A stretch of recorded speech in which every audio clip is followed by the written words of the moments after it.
We can't upsize everything. You can't have this blazing career, plus be super involved at home, have all of these extracurriculars that you're involved in, be involved with something has to give. And so we have to rethink at any given particular season of life, what is just enough in that season, which is chapter 2 of the book, being able to name for yourself what is really important in this particular season.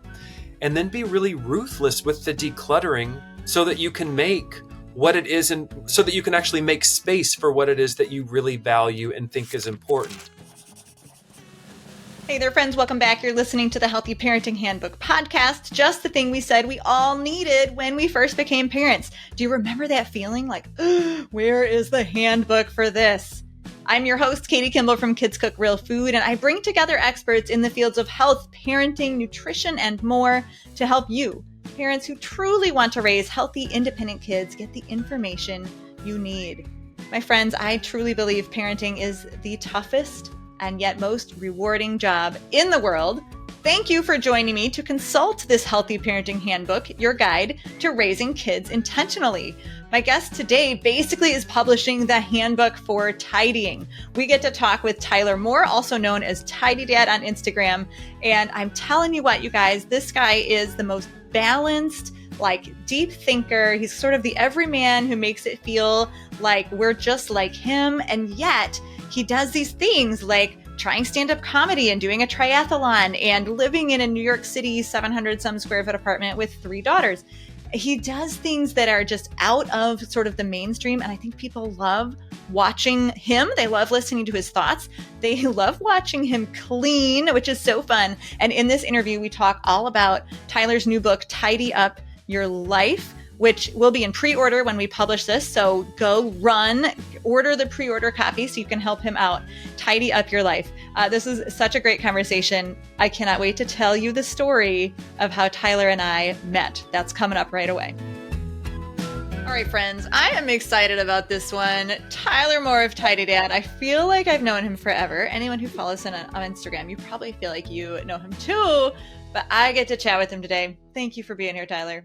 Thanks for having me. It's going to be so fun. I have to share the story of how we met, in quotes, we met, because just random summer day in 2022, you shared one of my posts on Instagram. I was like, oh, that was so nice. I shared it back. I'm like, Tidy Dad. I followed you because of that. And I was like your 9,998th follower. And I was like, oh, dang, back then, like 10,000 followers, it kind of meant something. Yeah. It like unlocked good things on Instagram. So I was like, dude, you're so close. Good job, And we were vacationing that summer. 3 or 4 weeks later, I get back on Instagram and this Tidy Dad guy has something like 250,000 followers. And I thought, I think is this the wrong guy? Like I could have sworn that I was helping him get to 10,000, because in that time you had a couple reels go viral, quote, and everything took off. And we'll talk about that a little bit, because I don't think going viral is a single event. But people love you. People love you on Instagram. And I think it's this hilarious juxtaposition of like, you're just the everyman. Like we feel like you're like us, but yet you do things that most every people don't do. So we're like, oh, like, I wish I could be more like that guy. Where did all of this uniqueness come from in your life?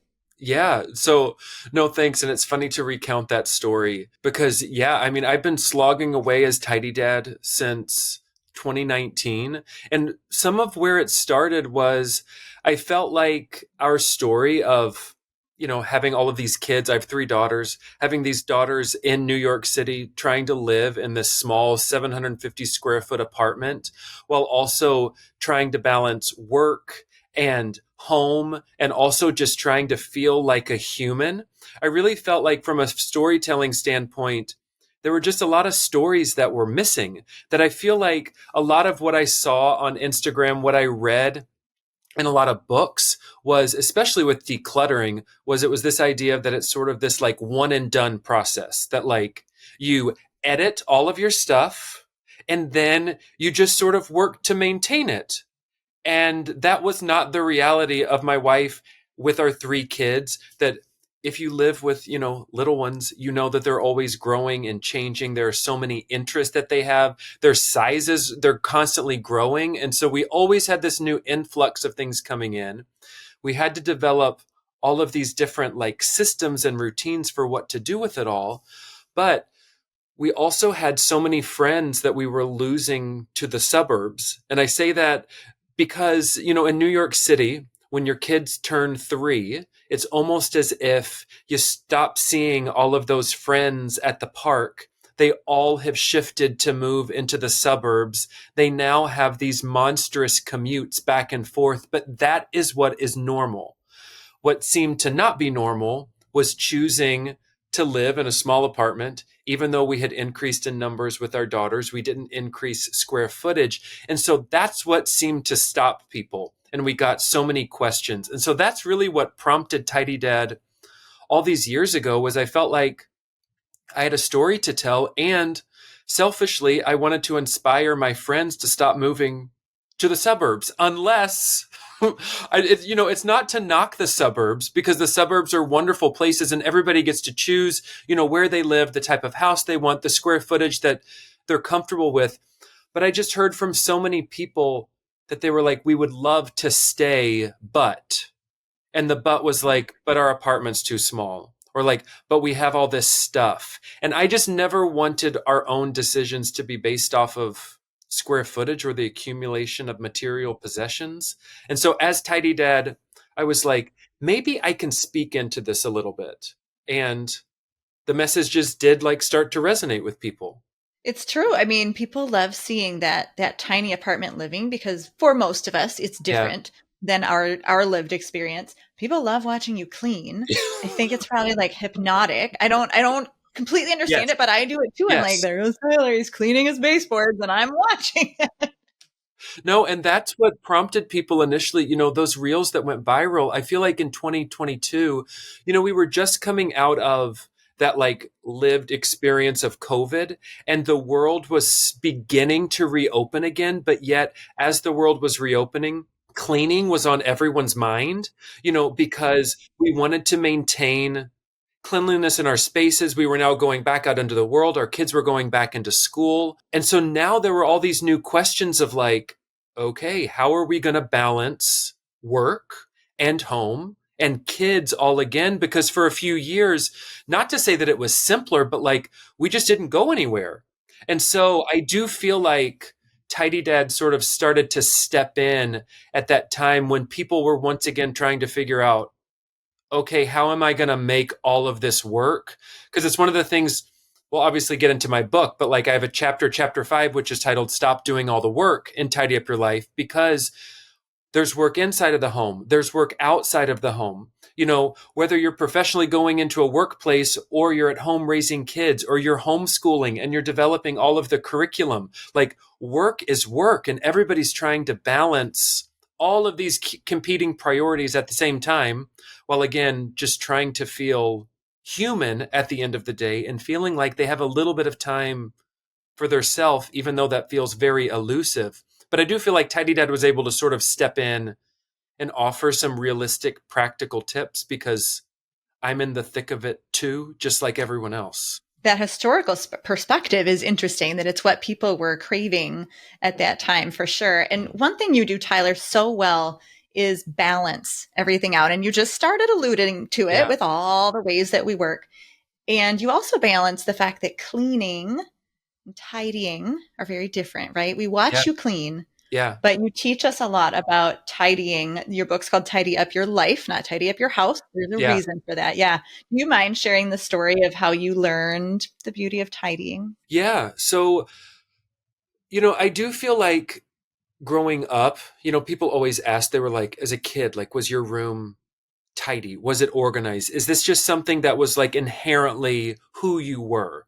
And I do feel like, from the time I was a kid, my sisters and I were expected to care for our things. We grew up in a middle class sort of typical family. We all had our own rooms, but my parents instilled in us that we needed to have the skills in order to be able to put away our things, to show care for our things, that money wasn't something that just grew on trees. And so I'm grateful for that foundation of, like if we've gone shopping for those new clothes, I expect you to maintain them to a certain level. I expect that when I walk into your room, that toys are up off the floor. And so, that sort of foundation of tidying I had when I was a kid, but there was a huge mess that I talk about in the opening chapter of my book was when my parents, when I was in the 8th grade, they divorced. And so my semblance of sort of tidying and order was really rocked when I was an adolescent, when I was 13 or 14, because we went from one house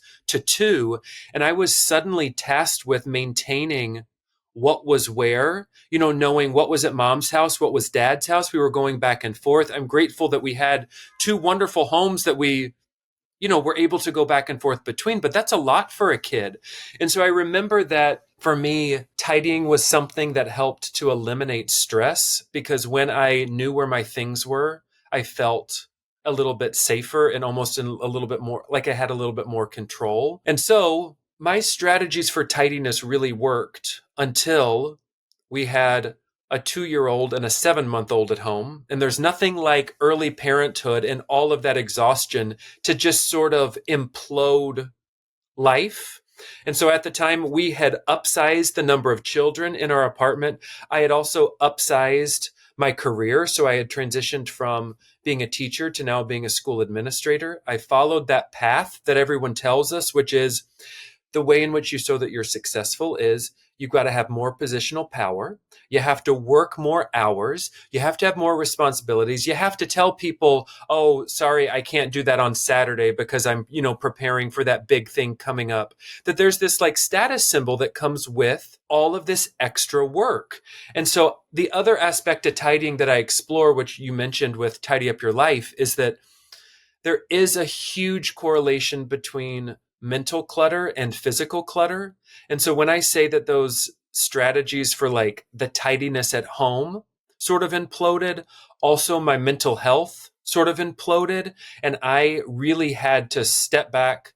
I took leave from my job. I went into therapy. I was in therapy for 3 years, sort of trying to unpack what was this mess. And a lot of it, was rooted back to some things from childhood and unpacking my parents' divorce. A lot of it was thinking about why was I motivated by the things that I was? I remember asking my therapist, I was like, is there something wrong with me? Like, I just want to spend more time with my family. I don't really want to pursue all of these other positional things. Is there something wrong with me? And she was like, no, like you just think and you prioritize things differently than someone else. And that is okay. And so I do feel like, what's really important is Tidy Dad. And even with the book is like, I've experienced my fair share of messes. I believe that life is a beautiful mess. Nothing is perfectly put together. Nothing is ever 100% tidy or 100% clean. But I do feel like there are some important practices for home and also in our professional lives and even from a mental health standpoint that can help to tidy things up when we are feeling like we're in the midst of that huge mess. Which is what I love about what you do is it is such a balance, the physical and the mental clutter. And you have so much, I think you're constantly teaching on Instagram and you can kind of see themes run throughout. As someone who doesn't do social media well at all, I'm always amazed at I can feel that you have a very organized feed, you know what's coming, you keep really similar themes. And, a lot of people would say, oh, he had a lucky break. He had such a lucky break going viral. That's awesome. 300K, in a month or whatever. Yeah. I don't think it's a lucky break at all though. And I would love to hear just, especially for those of us who enjoy social media. Yeah. What did you do before that? How hard did you slog? Yeah. Well, it was interesting because I got on social media because what I was actually going to do was I was going to teach tidying workshops for families in our neighborhood in New York City of Astoria. So I was using Instagram as a way to put up like little flyers so that people would know where I was having the little workshops. And so I rented space. I got all of my props. My thought was I'll have parents bring their kids and I'll teach them different strategies, teach them essentially different life skills, because I was like, I can teach kids how to sort and categorize. I can teach kids how to do like the nice little vertical folds. We can talk through different strategies for how do you put away different toys by types. And so I put all this time and effort into these workshops, and I would have like 2 or 3 people come. But then I went back to Instagram and I was like, wait a second, that little post that I put up, like 30 people liked it. So that means that 30 people saw the post. And I was like, why am I spending time doing these workshops when I could probably do something online? Like maybe I should post videos. Maybe I should post photos and just go through the systems in our apartment. That's how it all started. And then I started to get frustrated with Instagram by the caption length, because at the time you could only have a certain number of characters. And I was like, this doesn't make sense. Like people are asking me questions and I need to be able to share more with them. And so that's when I started my website, thetidydad.com, and then started blogging, because there you could have the longer form. You could have images. You could have links. You know, at the time you couldn't even link in Instagram stories. And I was like, how are people supposed to get any of these resources? So that's really how it started. And it's funny to think back now that even the foundation of Tidy Dad from the start, as you mentioned, it was always about teaching. Like it was about equipping people with skills, showing them a different way of doing things. I'm still a teacher to this day. I stepped back from school administration. I'm back in the classroom now. I've been a teacher for 17 years. And so I think that that desire to inform while also giving practical tips, while giving this hands-on practice, that was always sort of a part of Tidy Dad. And so now it's been cool to see how that little blog then, you know, as the Instagram grew, the blog was able to grow. That then when I had literary agents who were like, hey, we've seen your website, we've seen your writing, have you thought about putting a book together? I was like, yeah, I have thought about it. And I've been workshopping all of these different ideas for all of these years. So it goes to your point of like, you know, going viral, sure, it's a great thing. But what does going viral actually do? You know, I'm fortunate that I had all of those years of slogging away to really hone what I do share about, what I don't share about, able to hone what tips seem to resonate with people. What perspective do people sort of enjoy, you know, reading about or learning about? And that really then helped to inform Tidy Up Your Life, putting together the whole manuscript, really thinking about Tidy Up Your Life being 2 parts, tidying up your mind, and also tidying up your physical space. All of that came from those years of just like slogging away and doing the blogs and doing the WordPress and hoping that people would find it, but then also realizing that if 5 people see it, if 10 people see it, like it does, that is still reach. You know, that is still reaching people and helping to inspire and give them, you know, something to just think a little bit differently about their experience or their life in some way. And I can hear your teacher heart coming through, like whether you are in the classroom, out of the classroom, on Instagram, writing your book. We teachers, like, we just keep teaching. We cannot stop. It's in us. It is in you. And it's a beautiful thing. And let's talk about the book.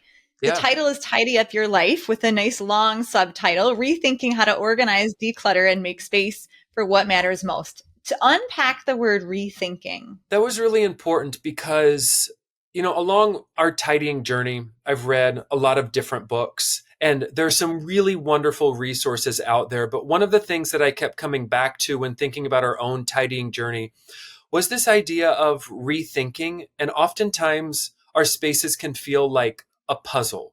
You know, we're constantly trying to figure out, how are we going to make our space work? What are we going to do because our kids have these new interests? What are we going to do because we've now transitioned from babies to toddlers, now to preschoolers, now to elementary school and on into middle school age kids and high school age kids? What do you do with all the stuff that sort of comes with it? And so rethinking for me was really important because I love decluttering. I love sorting and going through things. Not everyone shares the same affinity that I do. But decluttering isn't a one and done process. We are constantly decluttering, and it's not just our physical possessions, but it's also our professional lives, our personal lives, what our hobbies, what our passions, what our interests are.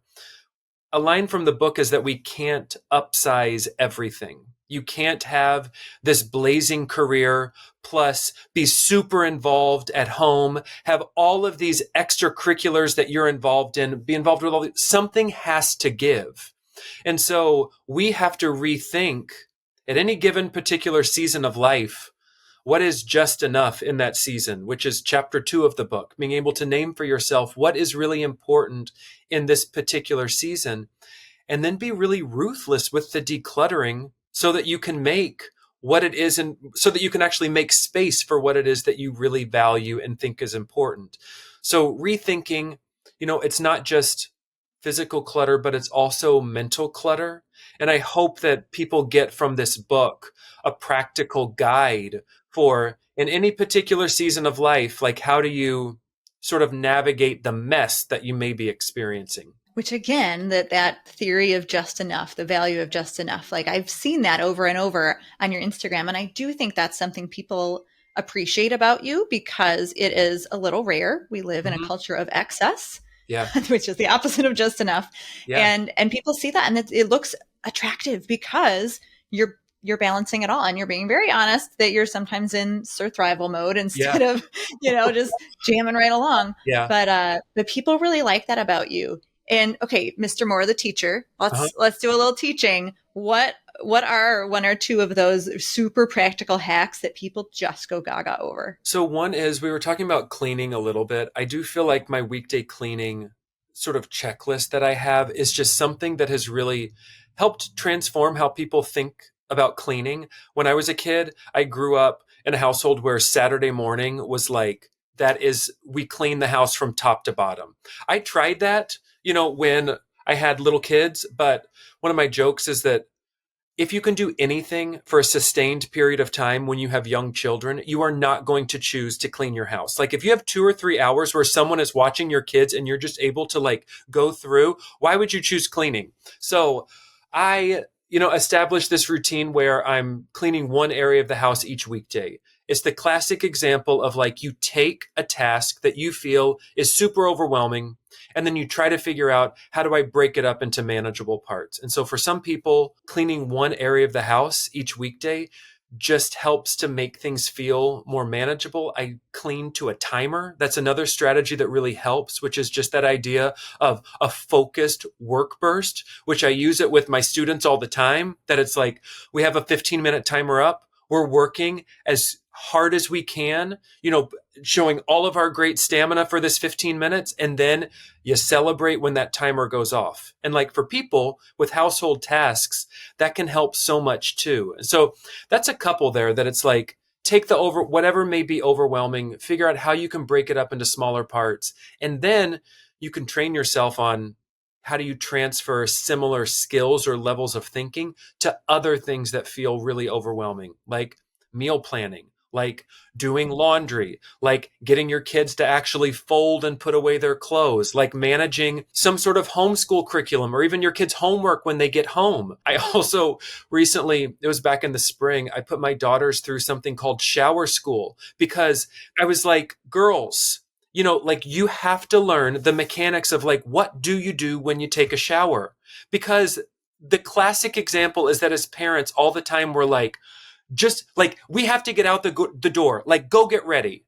That idea of go get ready to a 4-year-old or a 5-year-old or even a 12-year-old, that means nothing to them. Similarly, girls, go take a shower. That was so overwhelming. So I had to teach the fundamentals of how do you do things in the right order?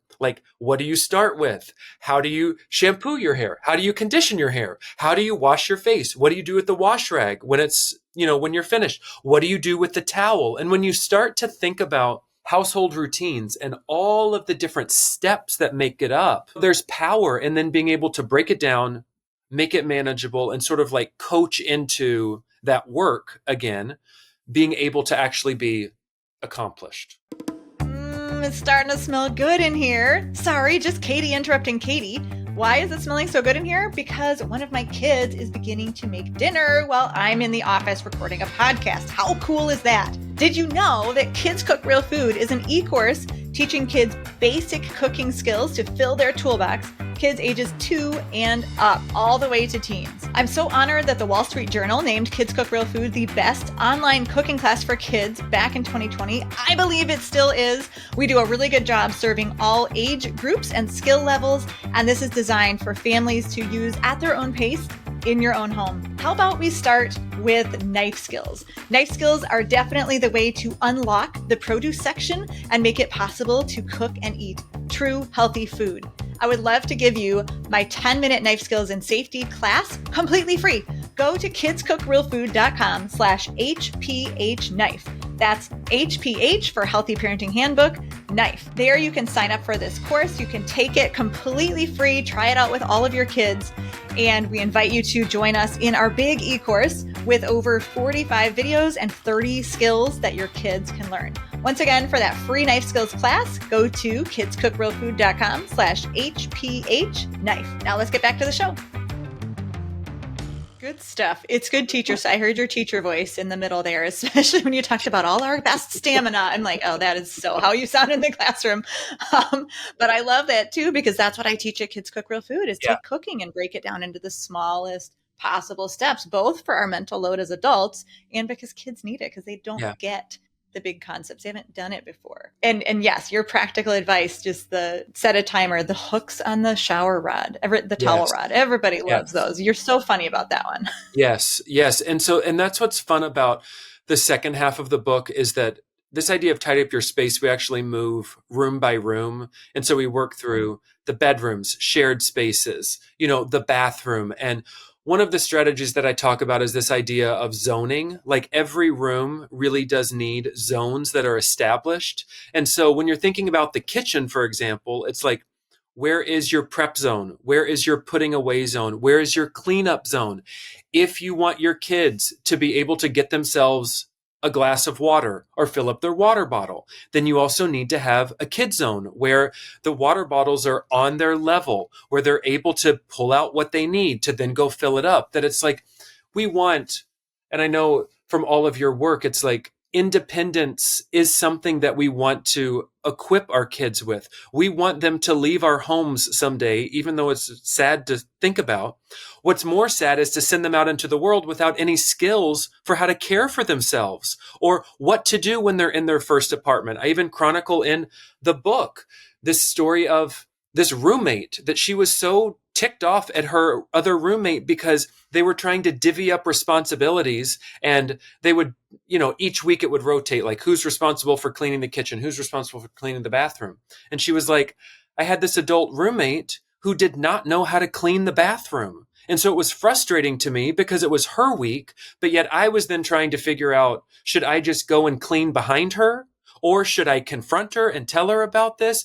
What if she doesn't have the skills? And so I do think that that's such an important part of this conversation and with Tidy Up Your Life, that like there are really important skills that we need. I can step in as a guide because, again, there's so much work that goes on into a home, into having a family. And so it's so important to unpack all of those different skills, all those different things that you need. And you do such a great job, too, of showing that your girls are involved. It's not just dad cleans and then the family, sir thrives. I got to tell you, when you were talking about those zones, just this week, I was putting some dishes away and we have the low cabinet with the, smaller plates and smaller glasses. And my youngest is now 10, Tyler.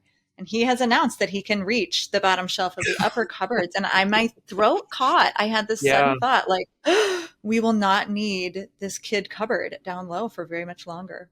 Yeah. And then I was like, maybe grandkids soon. So maybe we'll just keep it. I don't know. My oldest is 19. Maybe not soon, but like we could keep the cupboard for like a little interim and move on to grandkids. But they, these routines in our lives, they really provide structure and memories. And it was sad to think that we may not need that. Yeah. No, we recently got rid of the play kitchen in our playroom. And it was a similar thing. Like it was such a huge moment to move it out. But It's one of the things that I talk about in the book is this idea of evolving spaces, that we can either evolve or we can choose to change spaces. And an analogy that I draw is that society tells us that we should be like hermit crabs. And essentially hermit crabs, they crawl along the bottom of the ocean. They find a shell that fits. They grow to fit that shell. And then when the shell no longer fits, they extract it and then they crawl until they find a bigger shell. And society sort of tells us that that is what should happen with our homes as well. That it's like, oh, if you feel like, you're maxed out, then just go get a larger space, which is so much easier said than done, because what does it mean in order to get that larger space? Does that mean that I have to now work more hours at school? Or, do I have to work more hours? Does it mean that I have to sacrifice something else that's really important to me? Does it mean that we now have to move further out of town and then take on this even longer commute? And so I feel like those small decisions between your drawer, my play kitchen, it's realizing that our spaces do need to evolve in order to fit the needs of our families. And while, yes, I would love to have held on to the play kitchen, it's like, I don't have this hypothetical someday. Am I supposed to hold on to it until my daughters want to have children someday? And then it just brings up all of these issues. There are so many reasons why we hold on to stuff. But what we did was we gave the play kitchen to a friend whose daughter was turning 5. They're about to have their 4th baby. That play kitchen is going to get so much love and time. And our youngest, Margaret, she sometimes played with the play kitchen, but she has a play kitchen at preschool. And so we just really needed more space. When you normalize those types of decisions, I don't know, I feel like there's a lot of power. It comes back to you can't upsize everything. And so if you make decisions according to your values that you have set, with your wife and for your children, it just helps everything make a lot more sense. Yeah. And I know as a teacher, you and I are both teachers, and so it makes us a different flavor of parent, I think, because we're always teaching our kids. Yeah. So we got to talk cooking with kids. I love seeing your girls with you in your kitchen. So Tyler, why do you make sure that your girls are involved in the cooking, and do they ever complain that they don't want to help? No, it's a good question. Well, of course they do complain sometimes, but I feel like what I go back to is I even put it back on myself and I'm like, do I feel like making dinner all the time? No. But do I like eating dinner? Yes. And sometimes you just have to do things that you don't want to do. And I get questions about that all the time from people who are like, I can't get my kid to do X, Y, or Z. And I have a couple theories to that. One is, I do think that kids need to know that they have to be involved in things sometimes, even when they don't want to.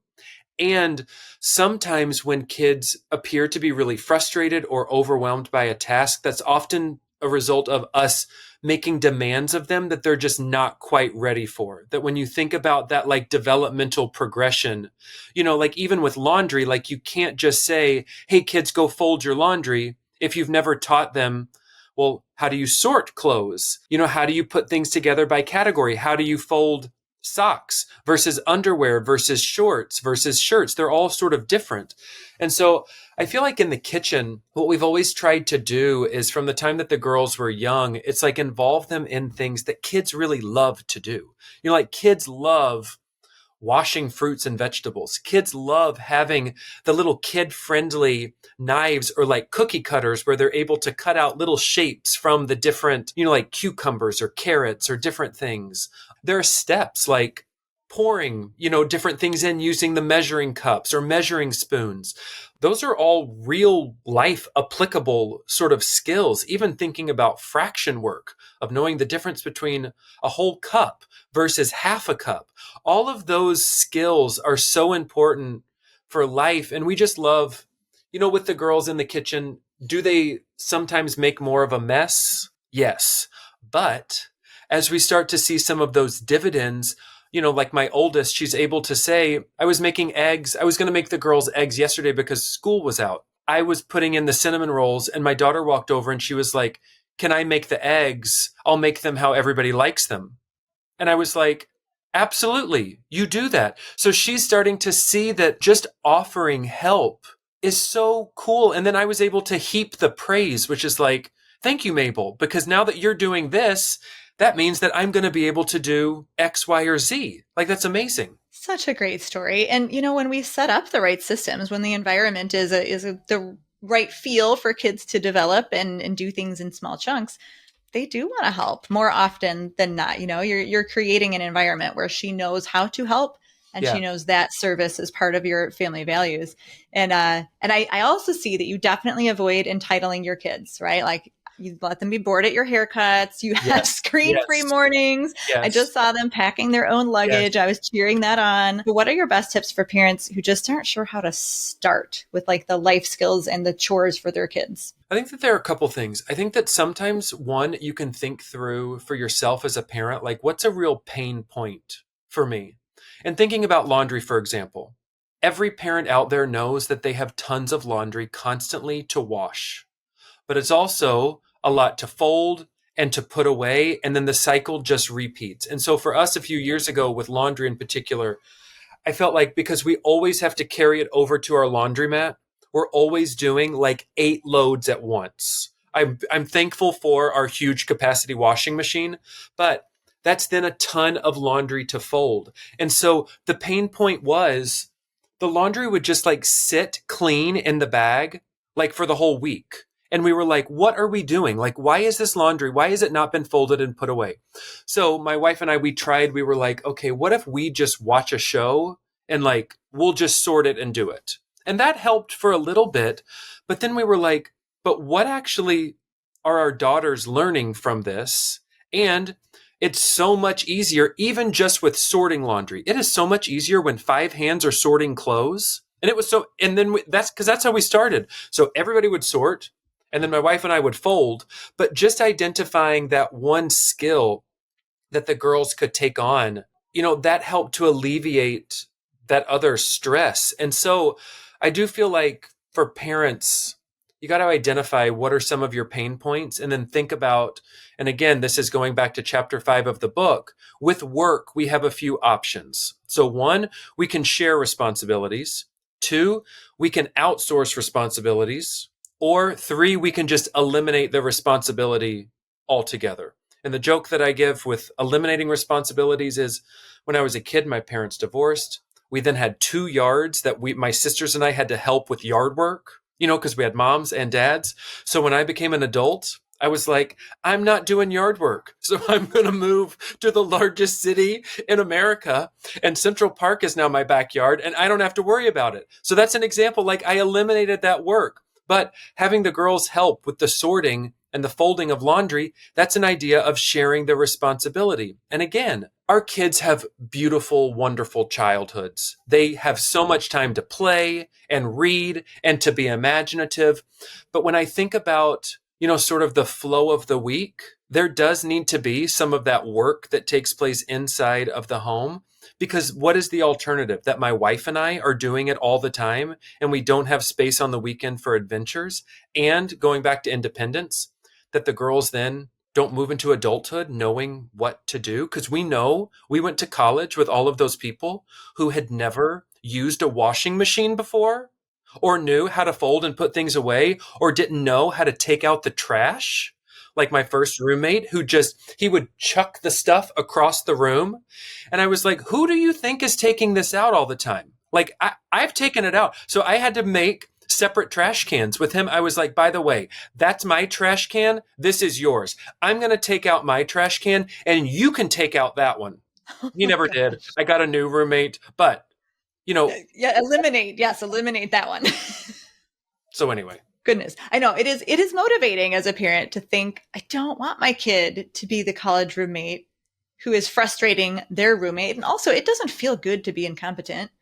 No. Competence feels good. And I want my kids to have that feeling both now and in the future. So we're so much on the same page on life skills. And the other thing that we've started to do is, one of the topics that I talk about in the book is this idea of the mental load that so many parents carry, which is that constant list of things that you have to do. And sometimes, my wife and I, we were like, why are we telling the girls everything that they need to tidy up in the playroom? Why do we have to go in and say, I want the Barbies put away. I want the stuffed animals put back. So we've been using this strategy lately, which is just, I need you to go in and notice and do. So like, let's notice. So we all, when the playroom is tidy, we have walked the girls in and we're like, girls, how does it feel to have this playroom completely tidy? And they're like, there's so much space. We can find all the stuff that we need. Look, we can just like, stretch out. And it's like, great. Now we've established the baseline of like, this is what a tidy playroom looks like. And now after the play sessions, my wife or I will just say, girls, I need you to go in and notice and do. And the idea with notice and do is, one, we should notice what seems to be out of place and what needs to be put away. And then the do is, okay, now actually put it away. So oftentimes we think about what motivates the girls. We provide encouragement and motivation, but we'll also say, I need you to go and notice and do in your bedroom. When you think that it's reset, let us know and we'll come in. And so I do feel like that has helped eliminate some of that mental load that we carry of the constant need to tell our kids everything to do. Going back to workplace, for example, like we want kids that will go into workplaces someday and their bosses or supervisors will know that they can rely on that employee, which is our children, to do things without being explicitly told. In the workplace, we have to be able to notice when something needs to be done and then act on it without someone telling us to do it. So I think that foundation can also, I feel like we could build out a whole life skills course on just notice and do, because it's such a powerful strategy. Relieving the mental load is something that we've got to do because there's so much that happens in the home, outside of the home. So that strategy helps. Yeah, last summer's life skills, now I taught that as an unteachable life skill. Like it kind of is unteachable. You just have to try and hard, remind and figure it out. Yes. But yes, the noticing, walk into a room and notice what needs to be done. Yeah. By the way, you have girls. I have 3 boys and 1 girl. I do think there's a little bit of a gender gap in the ability to notice just not naturally. So boys take a little bit more work, but it is worth it. And what I will say is, this was a line in my book too, because I addressed the gender issue, because oftentimes one of the criticisms that I'll get from people is they're like, oh, you have 3 girls. This is so much easier. I have all these boys and they can't do this. And I'm like, there's a big difference between can't and do. And if you're saying they can't do something, then what are the skills that need to be broken down? Because again, I say in the book, my bedroom had to be to the same standard as my sister's. It's not like my parents walked past my sister's bedrooms and were like, girls, you need to tidy that up. And then walk past mine and they say, oh, Tyler, it's okay. You're a boy. It's all right if your room is messy. And so I talk about how we have to break this tidy girls, messy boys stereotype. And that culture is pervasive all over social media, where there are they're trying to do it in a lighthearted way, but it's these like women who are then making these like parody videos about their male spouses. And I often think, I'm like, is this what we're wanting from our men and boys? It's just such an interesting thing to dig into, that like men are great stereotypically at keeping their car incredibly clean and tidy. And you know what? Many men keep what they care about tidy.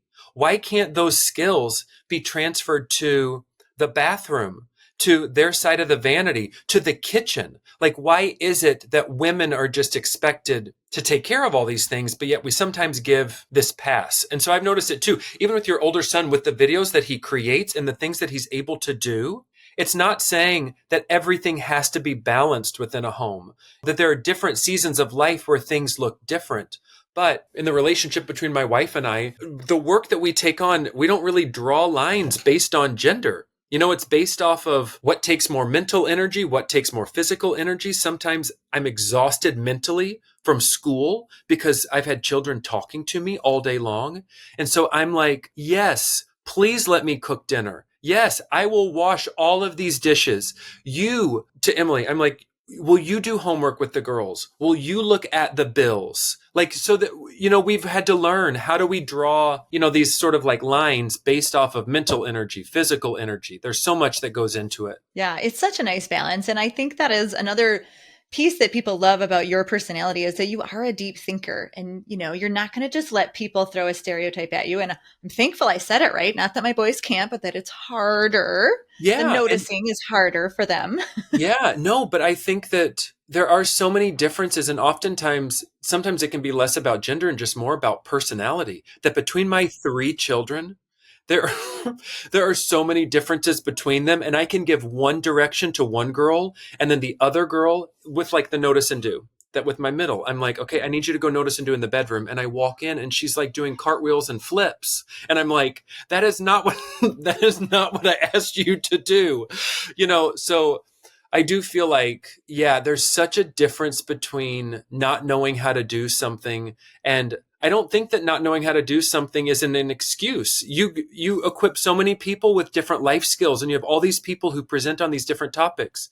And even in my book, I talk about the wonderful medium of like YouTube or Google, that oftentimes just a quick Google search on how do I do this will at least give you a starting point. You may not be perfect at it, but you're at least making progress towards understanding how to do something. Yeah. So all the pieces of tidying, mental, physical, emotional, they're all doable for all people. It just takes a little more work, different pathways to Yeah. get there, perhaps. You've given us some really practical steps. You've given us some great scripts, I think, to use with our kids, and that's that teacher heart in you.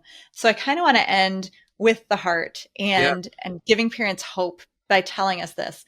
What do you gain the most when you tidy well? So I feel like having just the mental and emotional space to breathe a little bit, that I think so often I just went through this like 30-day capsule wardrobe experiment where I was just wearing 30 items and mixing and matching different outfits. And one of the things that was initially really shocking was opening up my closet and seeing all of the space. That we feel sometimes like we have to stuff everything to the max. And when I looked at my closet, I was like, wow, is that actually going to be enough? Am I going to be able to do this? Because sometimes seeing space can feel like we're not doing enough. And that space, you can apply that to your calendar, or feeling like, wait, every other family has activities every afternoon after school, or they're at the ball field all day on Saturday. We don't have the same sort of schedule. Or knowing that other families, between having like summers off or time together, or feeling like there's a little bit of margin. Like I feel like so often society tells us you just have to get the max out of everything. And sometimes a little bit of space can be really beautiful and freeing. And so I do feel like with tidying, that's what should open up. That's like that's the byproduct of being able to clear and sort and assess what you want to keep, and then make that plan for how you want to store it all. Like space is a really beautiful thing. And I'm not talking about space, from the materialistic square footage standpoint. I'm talking about space where at the end of the day, you feel like you're able to just take that deep breath and sort of have that sigh, and not feel like you're just so overwhelmed and overmaxed and that you've upsized everything. Having white space, so important. White space on the calendar, white space in our minds, white space in our relationships to just be. And I hope everyone has a little space on their bookshelf, because they need to pre-order your book, Tidy Up Your Life. I think this is going to be a fantastic Christmas idea if you happen to be listening to this before Christmas.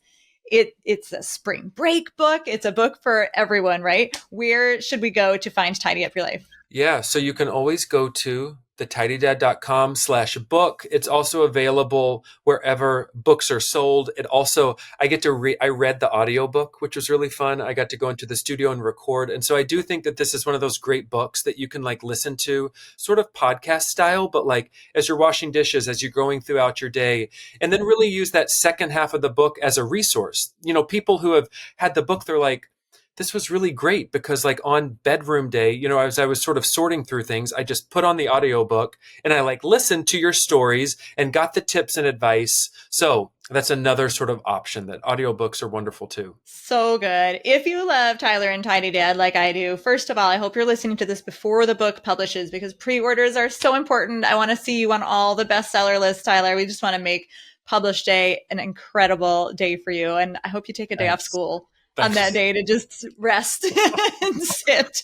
Oh, I know. It's going to be exciting, but it is going to be exciting. Thank you so much for sharing with us today. yeah, We saw thanks for lots and having lots me. of little previews into the book and into your life. Follow Tidy Dad on Instagram, you guys, and go order that book. Thank you. Thank you for listening to this episode of the Healthy Parenting Handbook podcast. I hope your brain feels fed and your heart feels full and that you feel connected, knowing that there are other parents on this journey with you. We're just trying to raise healthy, independent adults. And the next time you think, man, there is no handbook for this job. Now there is the Healthy Parenting Handbook. Look up the podcast wherever you listen to your podcasts. Please leave a review, my friends, as that helps other parents who need this information to find us. And of course, subscribe. That's a huge help. You can also look for our shorts as a reel on Instagram at Katie Kimball Kids Cook, or subscribe to the Healthy Parenting Handbook Shorts channel on YouTube. You'll get those bite-sized portions of healthy parenting advice.